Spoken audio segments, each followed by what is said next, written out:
Nous reviendrons donc sur le vol de ce bébé du côté de Sangoya. Nous allons suivre de près ce dossier avec Mamadou Boye Diallo. Mais en attendant cette question ce matin, Dadis Camara va-t-il commencer à livrer ce 12 décembre sa part de vérité? En tout cas, l'ancien président est attendu à la barre ce lundi. Lui qui avait dit ne pas être apte à comparaître la semaine dernière.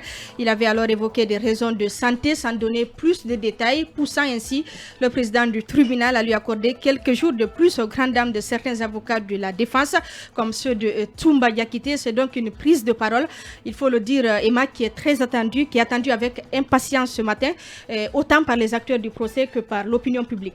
Oui, il faut dire que, comme on l'avait dit déjà lors de sa première comparution, évidemment, qui n'est pas allée au bout, Dadis c'est la pièce maîtresse finalement de ce procès, parce que même si la comparution de Toumba Diakité a bien émerveillé, je crois que celle de Dadis est encore plus attendue que n'importe quel autre accusé dans cette affaire. Président du CNDD à l'époque et chef de l'État surtout, Dadis c'est pratiquement la mémoire centrale donc de cette affaire. Et je pense que beaucoup de choses déjà ont été dites la veille, notamment par rapport à une sorte de déballage qu'il serait préparé à faire aujourd'hui. C'est une information qui en rajoute encore plus à la curiosité et surtout à l'attention du public.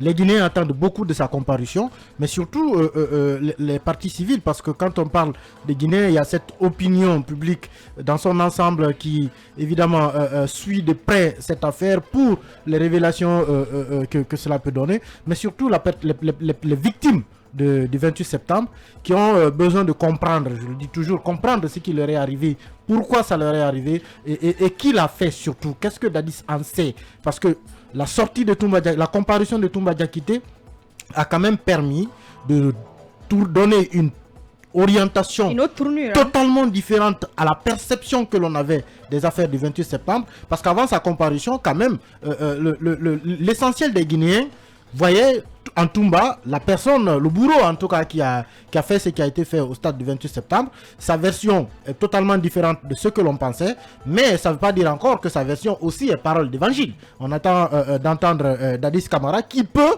lui aussi, parce que comme Toumba lui-même l'a décrit, étant le noyau, qui peut certainement faire voler en éclats beaucoup de versions, beaucoup de déclarations qui ont été tenues à la barre aujourd'hui. Et l'autre aspect sur lequel aussi Dadis est attendu, c'est que vous avez aussi cette partie de l'opinion qui pense que Dadis Camara, en tant que président à l'époque des faits, n'a pas besoin de venir s'expliquer. Il doit juste présenter des excuses, assumer et voilà, s'attendre à ce que justice soit appliquée. Mais même si Dadis doit venir juste assumer, il y a quand même des détails dont les gens ont besoin d'avoir compréhension, des détails qui ne doivent évidemment pas être passés sous silence, et ça fait que sa comparution aujourd'hui est une comparution très très attendue.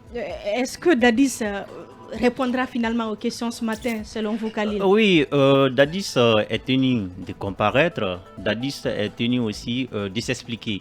C'est vrai, c'est une comparution qui est bien entendue. Il faut dire que Dadis peut-être peut aussi demander aujourd'hui au tribunal de lui accorder encore quelques semaines ou quelques jours. Il faut dire que si réellement il s'avère que l'état donc de santé de Dadis le nécessite, c'est tout à fait logique qu'il lui soit accordé. C'est une demande à laquelle pourrait accéder le tribunal. Bien sûr, le tribunal peut encore lui accorder quelques délais. Maintenant, ce qu'il faut dire, et si réellement Dadis optait pour le silence, parce que ce n'est pas exclu, et c'est peu qu'il aille aujourd'hui au tribunal et qu'il opte pour un silence systématique. Et si c'est le cas, je pense que le tribunal aussi peut décider de passer outre au débat. C'est-à-dire que le tribunal peut ordonner que d'autres accusés passent devant le tribunal. Mais ce qu'il faut en tirer comme conséquence, le tribunal aussi prend acte du refus de Dadis de parler. Est-ce que cela aussi peut être en sa faveur? Cela ne va pas être en sa faveur dans la mesure où il y a aujourd'hui beaucoup d'accusations qui pèsent sur lui. Donc c'est pourquoi il est important pour lui de s'expliquer, de dire aux Guinéens réellement qu'est-ce qu'il sait du 28 septembre, des événements du 28 septembre. Et ce qu'il faut aussi dire, c'est que est-ce que Dadis va entrer dans les détails? Peut-être qu'on ne va pas prendre ses propos comme il le dit souvent, parce que lui-même, il peut dire des choses sans même comprendre ce qu'il est en train de dire. Nous l'avons vu non seulement pendant sa première comparution, cela a été aussi le cas pour sa deuxième comparution. Sinon, si vous l'avez bien suivi pour sa deuxième comparution, Dadis indiquait devant le tribunal, bien qu'il était en train de solliciter un report, un renvoi de l'audience, il a dit qu'il ne ferait pas beaucoup de déballage, qu'il est un militaire, donc un militaire qui ne va pas entrer dans les secrets peut-être de l'armée. Est-ce que c'est ce qu'il était en train d'insinuer par là? Mais ce qui reste clair, si Dadis ne parle pas, nous sommes quand même fondés de prendre les déclarations de Toumba Diakité. Toumba Diakité qui met tout aujourd'hui sur la tête de Moussa Dadis Camara, qui était le président à l'époque des faits et qui aussi avait une grande responsabilité, parce que ce qu'il faut comprendre, il y a la responsabilité hiérarchique qu'il ne faut pas aussi oublier. C'est-à-dire que ce n'est pas lui qui a commis forcément directement les faits incriminés, mais il se peut aussi qu'il soit commis sous son autorité, sous son contrôle, et même pas sous son autorité. Le fait simplement de ne pas prendre des mesures nécessaires pour empêcher la commission de l'infraction, ce fait aussi peut être mis sur sa tête. Donc Dadis est tenu de parler et le peuple de Guinée attend beaucoup de révélations aujourd'hui, peut-être pour démentir tout ce qu'a dit Toumba. Oui, vous voyez Dadis Camara opter pour le silence? Harissatou, je reste formel. Si le capitaine Dadis opte pour le silence, je dirais tout simplement que c'est une insulte à la mémoire des victimes de ce massacre du 28 septembre. Puisque ne l'oubliez pas, c'est son droit, d'accord, mais ne l'oubliez pas, à l'époque des faits, il était le président de la République. Ça ne fait pas de lui le Je seul ne dis pas qu'il est attention. coupable. Je ne dis pas qu'il est coupable de ce qui s'est passé ce jour au stade du 28 septembre, mais moralement, cela doit peser sur lui, puisqu'à l'époque des faits, il était le président de la République. D'accord? De l'autre côté, il faut quand même dire que Harissatou, si on a plus de 150 personnes qui ont été victimes au stade du 28 septembre, des femmes violées, de graves violations des droits de l'homme ce jour dans ce stade, aujourd'hui, je pense que Dadis, à mon humble avis, doit prendre la parole et s'expliquer. Il doit dire sa part de vérité comme les autres accusés l'ont fait. On sait que Toumba est passé devant ce tribunal, il a livré sa part de vérité, l'ancien ministre à l'époque a livré sa part de vérité, et les autres, pourquoi Dadis aujourd'hui refuserait de le faire? Je ne dis pas aujourd'hui, à l'époque des faits, certes il était président de la République et qu'il est coupable, cela ne m'appartient pas, il appartient à ce tribunal de déterminer qui est coupable, qui ne l'est pas, mais je pense que Dadis, depuis Ouagadougou, depuis le Burkina Faso, donc depuis Ouagadougou jusqu'à maintenant, il a longtemps attendu il a tenu à ce que ce procès ait lieu, il avait soif de parler, il voulait livrer sa part de vérité. Aujourd'hui, c'est une opportunité qui lui est offerte de livrer sa part de vérité devant le peuple de Guinée, parce que comme l'a rappelé Emmanuel, Toumba, c'était le bourreau dans cette histoire du 28 septembre. Tout le monde, quand vous dites Toumba à l'époque, avant qu'il ne livre sa part de vérité, mais les gens vous diront que Toumba, c'était le cerveau. C'était celui qui est parti. Vous faites bien de dire sa part de vérité. Voilà, c'est lui qui était parti au stade avec ses éléments pour aller commettre ses atrocités au stade du 28 septembre. Mais lorsque Toumba a livré sa part de vérité, je ne dis pas que ce qu'il a dit est 100% vrai. À chacun d'entre nous d'en juger. Il revient donc au tribunal de trancher dans cette histoire. Mais ce que je puis dire, c'est qu'aujourd'hui, Dadis, à l'époque des faits, il était président de la République, sa responsabilité morale est là, il lui appartient de livrer sa part de vérité. Et après, on verra ce que le tribunal va trancher dans cette histoire. Mais je pense que quand vous avez plus de 150 Guinéens qui ont été tués, des femmes violées, de graves violations des droits de l'homme dans ce stade de Conakry en 2009, je pense qu'il ne faut pas opter pour le silence. Opter pour le silence, encore une fois, c'est une insulte à la mémoire des victimes de ce massacre. Pendant on pourrait assister à un vrai duel entre Dadis et les avocats de Toumba. On a écouté Maître...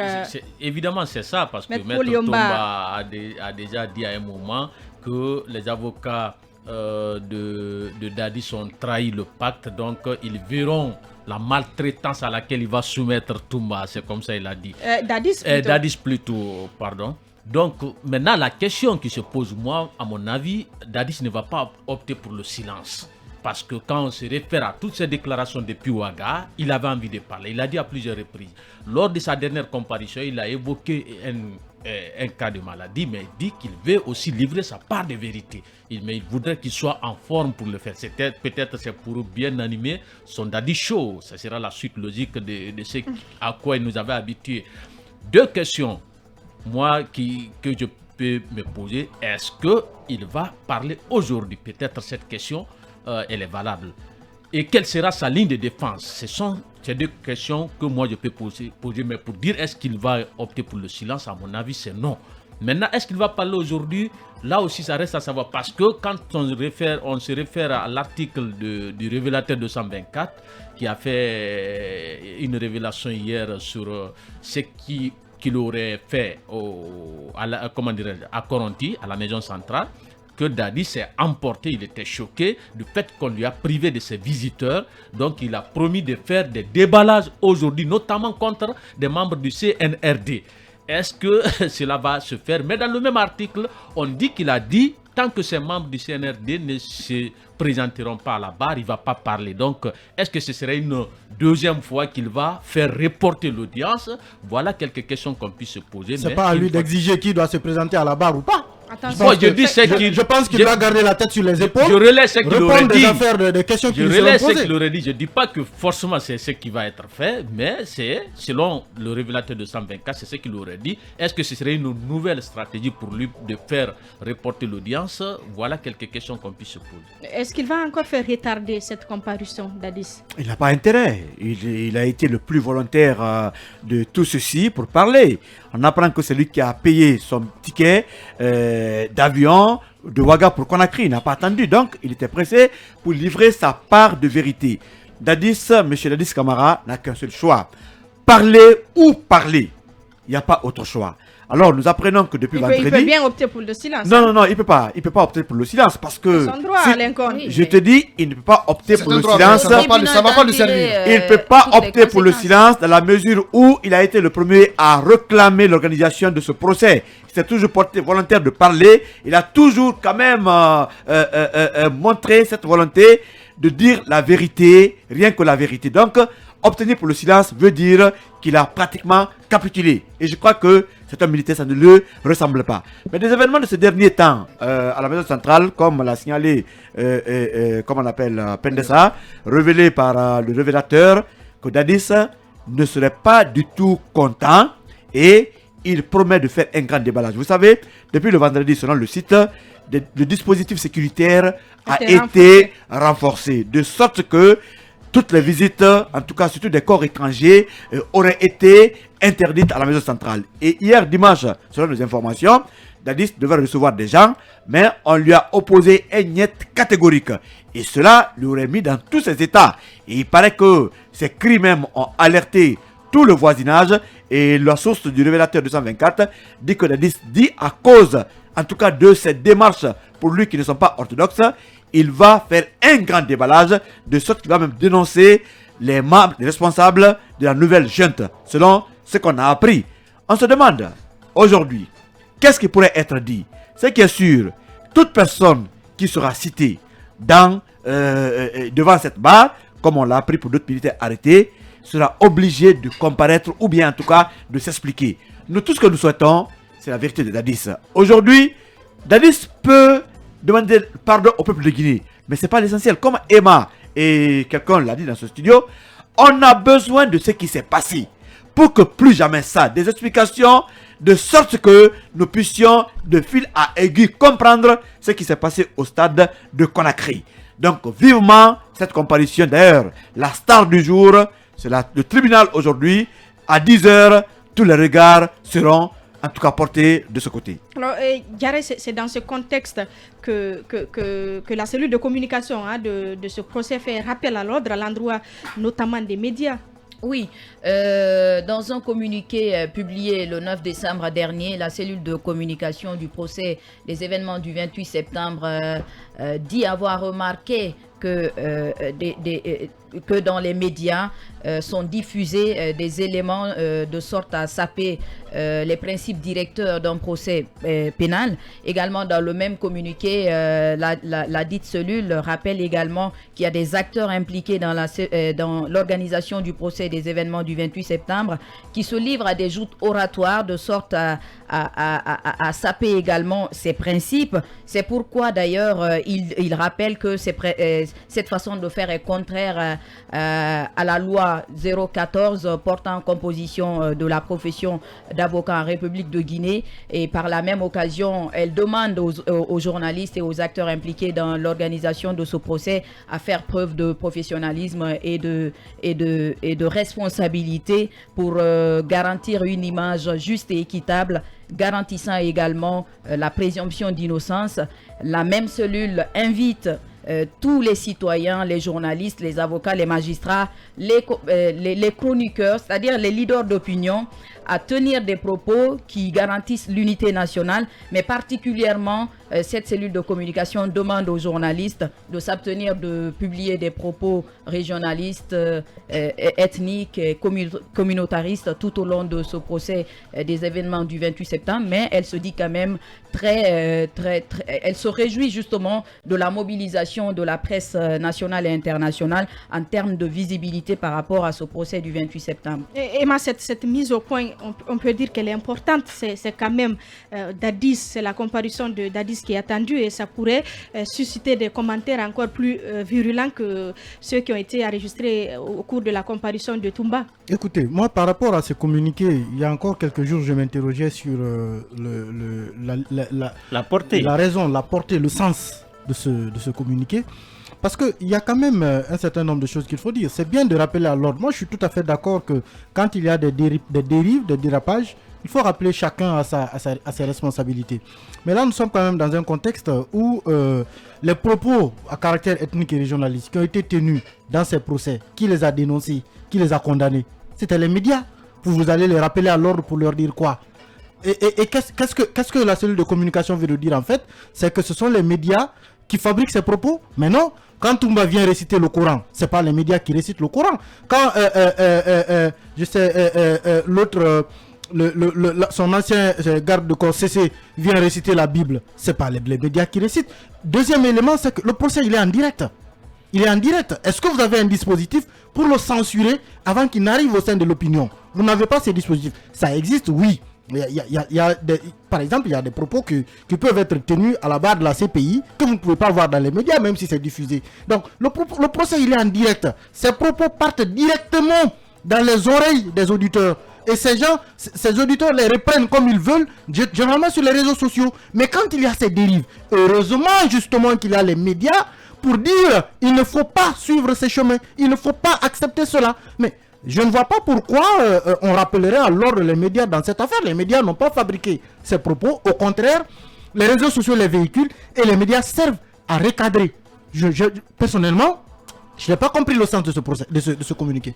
Oui, j'aborde Harissatou dans le même sens que Emmanuel, puisque moi, depuis le début de ce procès, en tout cas, je ne me rappelle pas qu'un journaliste ou des journalistes aient tenu des propos déplacés, des propos à caractère régionaliste ou ethnique par rapport au déroulement de ce procès. Plutôt, vous avez vu le bâtonnier qui avait pris la parole lors de ce procès pour dire attention, Monsieur le Président, donnez-nous un temps parce que tout simplement des avocats, en tout cas des éléments de notre profession avaient tenu des propos déplacés lors de ce procès. Donc pour le moment, jusqu'à preuve du contraire, les journalistes en tout cas n'ont pas tenu des propos de cette nature lors de ce procès. Ce qu'il faut peut-être mettre en exergue, c'est quand même dire à cette cellule de communication quand même de trancher et de voir par rapport au budget alloué aux journalistes dans le cadre. Tu vas pas remettre ça sur la table. Mais c'est là toute la question, parce que moi, jusqu'à preuve du contraire, il ne faut pas soulever la poussière pour jusqu'à preuve du contraire, aucun journaliste n'a tenu des propos déplacés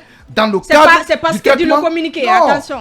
Ce communiqué n'a même pas lieu d'être. Ce communiqué n'a pas lieu d'être. Monsieur Abdoulaye Djibril Diallo, pardon, aidez-nous à ce que le budget autour de la couverture de ce procès soit bien ficelé et que les journalistes, en tout cas qui couvrent ce procès, entrent en possession de leur dû. C'est là toute la question. Mais dire que les journalistes font des dérapages, en tout cas jusqu'à preuve du contraire, aucun journaliste n'a fait de dérapage. Aucun budget n'a été dégagé pour l'instant. Au contraire, il a dit, attention, on va faire des déballages par rapport à ça dans les derniers jours. Mais ce qu'il faut quand même souligner, c'est que les dérapages, en tout cas pour le moment, c'est pas du côté des journalistes. Ils font de façon professionnelle. Ils font de façon professionnelle. Leur devoir, relayer l'information, traiter cette information, aider le public, n'est-ce pas, à comprendre ce qui se passe autour de ce procès. En tout cas, s'il y avait eu des manquements dans le traitement de l'information en lien avec le procès des événements du 28 septembre, la HAC, rassurez-vous que la HAC allait quand même interpeller.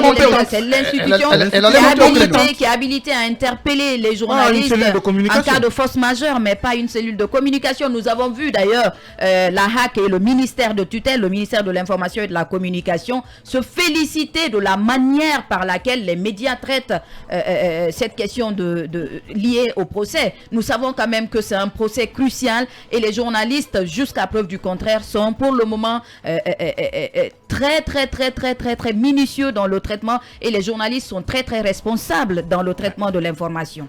On parle aussi des avocats qui sont quand même assez présents dans les médias.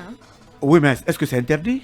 Non, on n'a pas dit que c'est interdit. Voilà, et la cellule fera mieux de s'occuper de ce qu'elle doit faire, c'est très important. On devrait plutôt aujourd'hui remercier les médias pour le travail rabattu. Qui nous paye pour ça? On fait notre travail. Et jamais on a déformé les propos de quelqu'un. D'ailleurs, dans toutes les grandes émissions, si on prend aujourd'hui un avocat de la partie civile, en même temps, on prend celui de la défense, ou on les prend l'un après l'autre. Et aucun journaliste n'a posé un acte de nature quand même à créer des problèmes ou à déformer ce qui se passe de ce côté. Donc, une fois de plus encore, la cellule est passée à côté parce que moi j'aurais bien compris que ce soit la HAC qui interpelle les journalistes, pas la cellule. La cellule n'a aucune leçon de morale à donner à nos journalistes puisque elle c'est la communication, nous c'est l'information. Une fois de plus, qu'on fasse ce qu'on doit faire dans ce pays, c'est très important. Les journalistes du pays doivent être félicités pour tout le travail rabattu. Et la preuve, c'est pas le tribunal qui aujourd'hui nous reproche quoi que ce soit, puisque son président est tellement vigilant qu'il ne laisse pas passer quoi que ce soit, en tout cas comme ordure entre griffes. Une fois de plus, restons concentrés, qu'on nous ramène dans la salle, comme on doit lire tout à l'heure. Bon, je pense aussi que dans la plupart des cas, les médias ont fait professionnellement leur boulot. C'est plutôt les réseaux sociaux. Peut-être le communiqué était destiné aux réseaux sociaux, mais on s'est trompé au lieu de dire les médias sociaux. Non, c'est une façon de parler. C'est une façon de parler. Pour être clair, c'est que les journalistes font assez d'efforts. Il faut dire qu'au début, quand même, il y avait, même pas de la part des médias, mais de la part même du tribunal qui a voulu faire un laisser-aller. Lors de la comparution de Toumba, on est carrément tombé, il faut le dire clairement, sur la piste communautariste. Malheureusement, donc il n'a pas recadré les choses comme il fallait le tribunal. Il a fallu quelques jours plus tard qu'il commence à se retrouver et puis à dire aux gens arrêtez, n'allez pas sur cette piste. Mais depuis là, les médias, j'ai suivi même sur film ici, il y a eu des chroniqueurs d'un Mirador qui étaient tellement choqués par l'attitude d'un avocat. C'est une preuve que les médias n'ont pas voulu enflammer tous ces propos. Voilà ce qu'on pouvait dire donc sur cette comparution attendue de Dadis Camara, un dossier que nous suivons avec notre reporter Sekou Yatea Camara. Nous poursuivons notre débat sur les droits de l'homme dans un instant.